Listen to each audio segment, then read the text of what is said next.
जय माता दी। शुभ प्रभात। पिछले कल मैं चर्चा कर रहा था कि मनुष्य के जीवन में दुखों का क्या कारण है।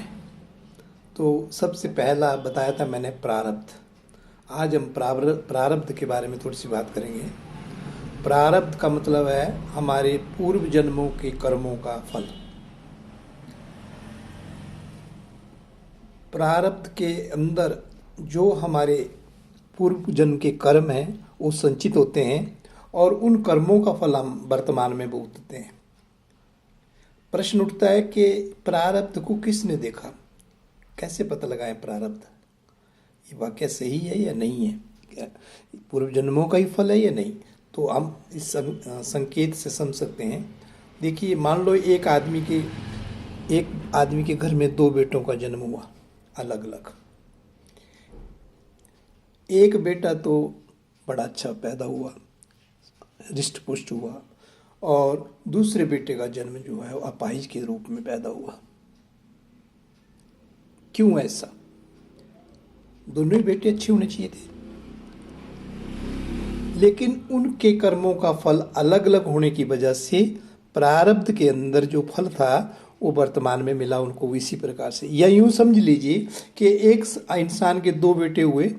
एक बेटा बहुत बड़ा अच्छा ऑफिसर बन गया और दूसरे बेटा को माँ बाप के पूर्ण संस्कार देने के बाद भी वही माँ बाप जिन्होंने एक बेटे को ऑफिसर बना दिया, वही माँ बाप उस बेटे को भी पूरा प्रयत्न कर रहे हैं कि एक अच्छा बच्चा बने, अच्छा आदमी बने, अच्छा ऑफिसर बने, पूरे संस्कार दिए, लेकिन वो नहीं बन पाता। उसकी वही हालत थी। ये क्या कारण है? माँ बाप वही हैं, संस्कार वही हैं। इसका कारण ये है कि उनके उसका जो प्रारब्ध है उसके संस्कारों के साथ जो है वो जुड़ा हुआ है। तीसरी बात, बहुत सी माताएं बहनें मेरे पास आती हैं, कहती हैं हमने तो अपने जीवन में बहुत दान किया, स्नान किया, यज्ञ किए, व्रत किए, पाठ किए, हर साल यज्ञ भी करते हैं, भोजन भी लगाते हैं, भंडारा भी करते हैं, और इवन दो हमने एक चींटी को भी नहीं मारा अपनी ज़िंदगी में जान कर, लेकिन हमारे जीवन में ये क्यों इतना कष्ट आ रहे हैं, क्यों इतने परेशानी आ रही हैं, आंखों में जल भी आ जाता है, रोने भी लग जाती है। हमने कहा बहुत सही बात पूछी है, बताइए सब कुछ पता है आपको, लेकिन क्या आपको पता है आपका प्रारब्ध क्या था? आपने इस जन्म में तो कुछ नहीं किया, बहुत अच्छी बात है, आपने बहुत अच्छा किया, लेकिन प्रारब्ध का तो नहीं मालूम है। हो सकता है ये प्रारब्ध के कर्मों का जो हमारा फल है वो हम भुगत रहे हों।